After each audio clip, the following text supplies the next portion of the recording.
Bonjour tout le monde. Alors aujourd'hui je vais vous expliquer les suffixes honorifiques japonais en français. Et donc ça va être un peu dur pour moi. Et je pense que je vais faire quelques fautes en français, mais be nice s'il vous plaît. Allez, c'est parti. Alors commençons par sama. Sama. L'utilisation de sama est la plus formelle de toutes parce qu'il est utilisé par du kami-sama. Donc ça s'utilise pour montrer un grand respect vis-à-vis des personnes haut placées et grande valeur. 例えば、王様、王子様、お客様。En général, on l'utilise quand on travaille avec la clientèle, mais parfois il est utilisé par l'objet qu'on vénère. Si tu es énormément fan d'un idole ou d'une idole, tu pourrais l'appeler avec sama. Mais attention, c'est un peu nerdy, c'est un peu otaku-poi, donc fais gaffe. Ce suffixe est unisexe. Principalement, on ne le met pas sur un prénom, on le met sur un nom de famille. D'ailleurs, je pense que vous avez déjà entendu Ore-sama dans un anime, dans un manga, comme Vegeta, il dit. Mais dans la vie quotidienne, on ne dit jamais Ore-sama pour se présenter. C'est trop bizarre. C'est seulement Vegeta qui dit ça parce qu'il se prend pour King, donc voilà. Ensuite, san. San. C'est le suffixe le plus neutre. On peut le traduire par monsieur, madame, mademoiselle. Ça s'utilise avec un supérieur, un voisin, un camarade de classe, avec quelqu'un que tu n'es pas spécialement proche ou bien avec un inconnu. Ce suffixe san peut être mis derrière des professions comme pain-ya-san, hon-ya-san, kango-san. Ce suffixe est également unisexe comme sama. Donc, si vous ne savez pas lequel choisir, je vous conseille d'utiliser san. Ok?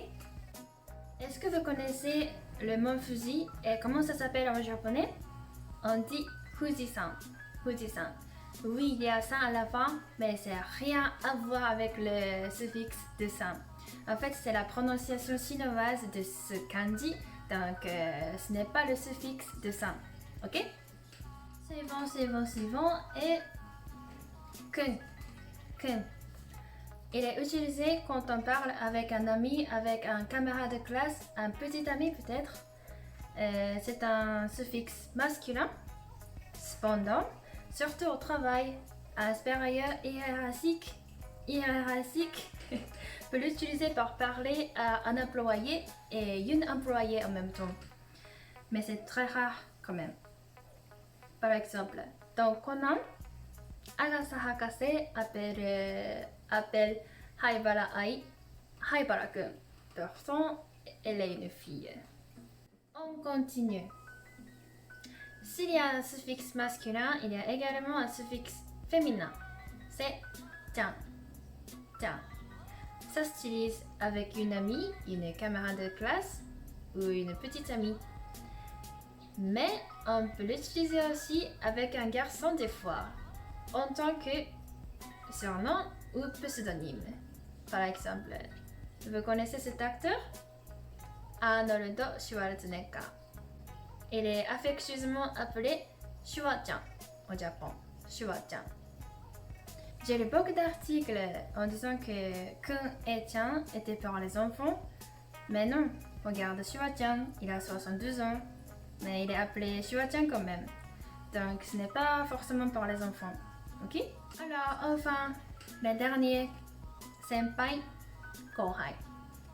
Un senpai est quelqu'un qui a plus d'expérience qu'un autre et un kohai est quelqu'un qui a moins d'expérience qu'un autre. On les utilise notamment au travail, à l'école ou dans un club de sport. Ok, maintenant, imaginons que tu es en deuxième année au lycée. Un élève en première année sera ton kohai et un élève en troisième année sera ton senpai. Un autre exemple, tu as 22 ans et tu travailles dans une entreprise depuis 5 ans. Et moi, j'ai 30 ans et je travaille dans la même entreprise que toi depuis 1 an. Alors, qui est le senpai et qui est le kohai? Dans ce cas-là, c'est toi mon senpai et moi je suis ton kohai parce que j'ai moins d'expérience que toi. C'est clair? Aujourd'hui, je vous ai présenté Sama, San, Kun, Chan, Senpai, Kohai. はい。またわからないことがコメントで質問してください。ではまた次回の動画で会いましょう。じゃあねー。